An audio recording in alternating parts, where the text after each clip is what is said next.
ขอต้อนรับเข้าสู่ช่องป้าจำลองสหายหลายคนนะมาดูหน้าที่เขาปลูกยางเด้อ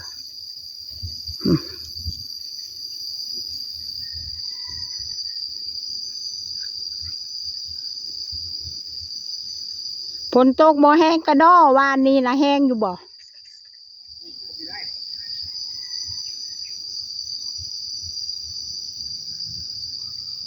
แต่พุ่นปลูกมาแล้วบ่เออ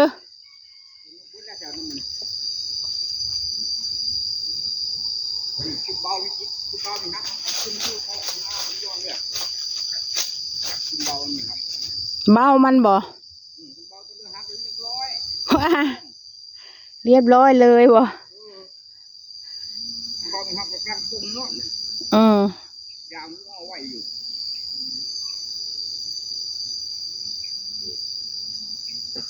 ย่านตะมาให้แล้วมาโยกเดียวใส่อยากติดนี่แหละลำแน่นนี่ที่ชอบมากับมันจะมานำได้นะทิพย์เอ้ยเอากับมันดื้อให้แล้วเนาะมีคาถาปลูกอยู่บ่เอาให้มันใหญ่ให้มันใหญ่ให้ยางเยอะให้น้ำหลายอยู่วันนี้ไหมว่าจับเด็กลงนะเลยเฮ้ยฮะลางอันก็เป็นมีลำเดียวก็มีเนาะมันเบาไม่หักอันนั้นเบาๆหักตัวนั้นเหลืองมันบดแหละเหลืองเบ้ามันหักบ่ลูกเขียวปูก้อนแล้วก็มีมันตายหนึ่งก็พงยอดด้วยมันติดแล้วอันนั้นน่ะตั้งทั้งยอดมันติดแล้ว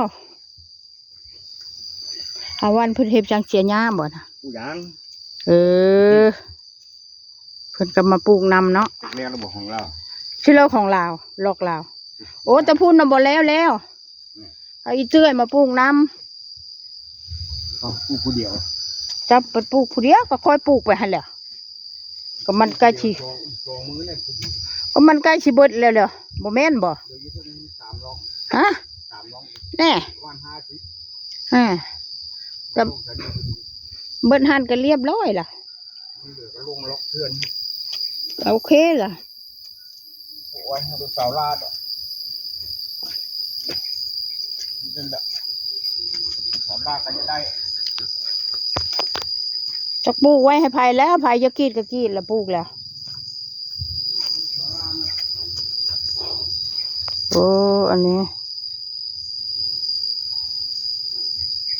อันนี้เบ้ามันหักบ่ต้นยางยังเป็นอันนี้วะอันนี้ขังเลยต้นยาง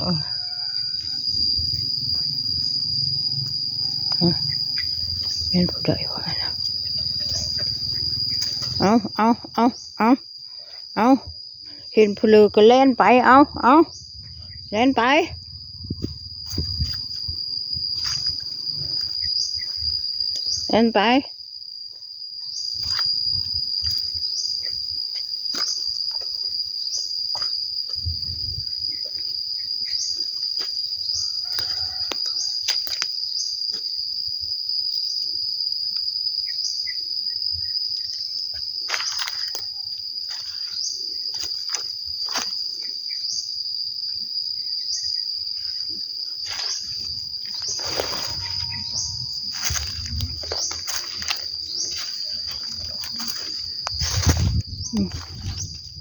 เก็บต้นต่อ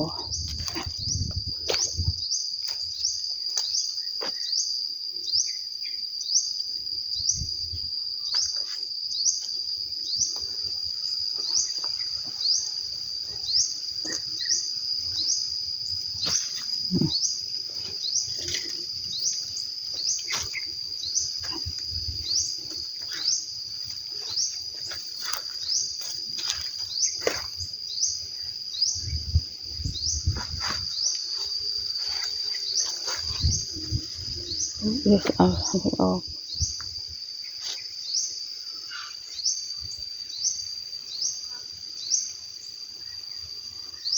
ปลูกตัวดิน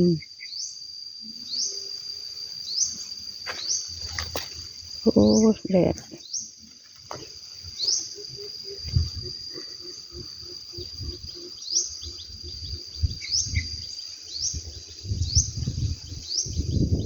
บรรยากาศค่ะบ้านหน้าตา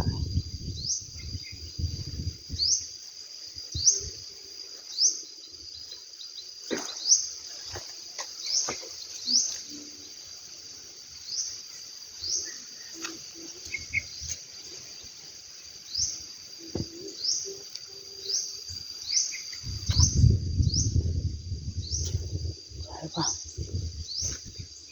แต่งมักแต่งฮอดบ่งามเลยมาถูกตอวะมันอยู่ตรงตอเนาะ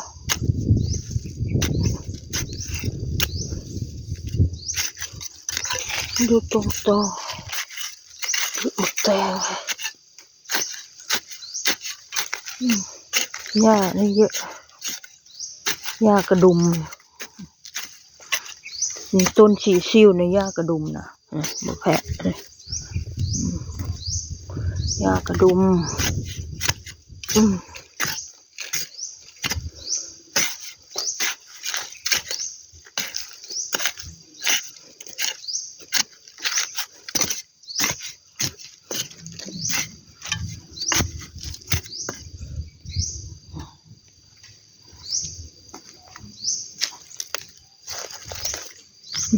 หญ้ากระดุมปลูกตั้งโดนและขานี่ค่ะเพิ่งออกมา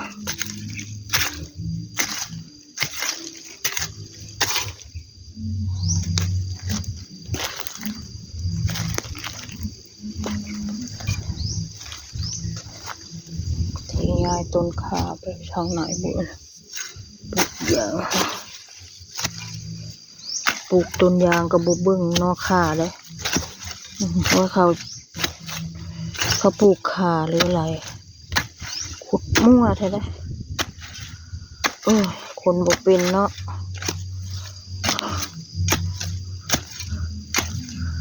ต้องเขาปลูกขาก็ไม่ต้องปลูกใส่ต้นมะขามมันนี่ค่อยก็จะมาบักอยู่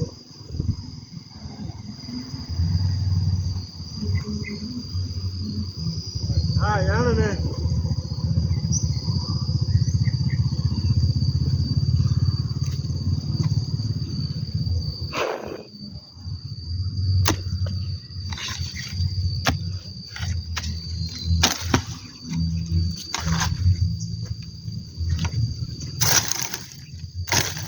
หวายหวายต้นมะละกอนี่นะ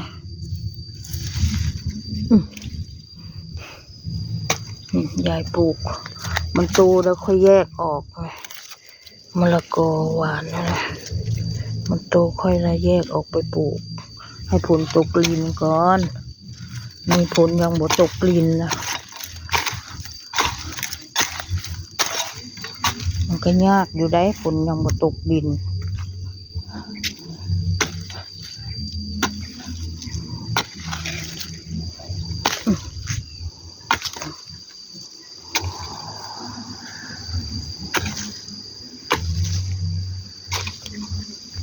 นอนอยู่แม่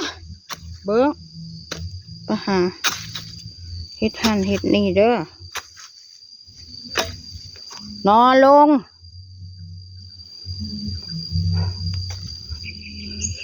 ไปหาเหยียบยางเขาเด้อมาแม่มานั่นปลูกล่องไหนวะถั่วลิสงปลูก2 ร่องนี้แล้วจะไปปลูกพุ่นนะ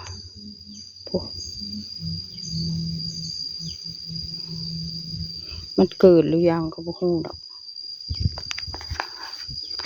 บรรยากาศโอ้ยแดดจะแทบพี่น้องเอ้ยโอเคค่ะประมาณนี้เด้อค่อยจะขออนุญาตลงจบคลิปเลยได้ค่อยแดดโอเคเนาะลืมกดไลค์กดแชร์กดซับสไครต์กดกระดิ่งให้คุณยายด้วยนะคะสวนยางน้อยค่ะโอเคค่ะประมาณนี้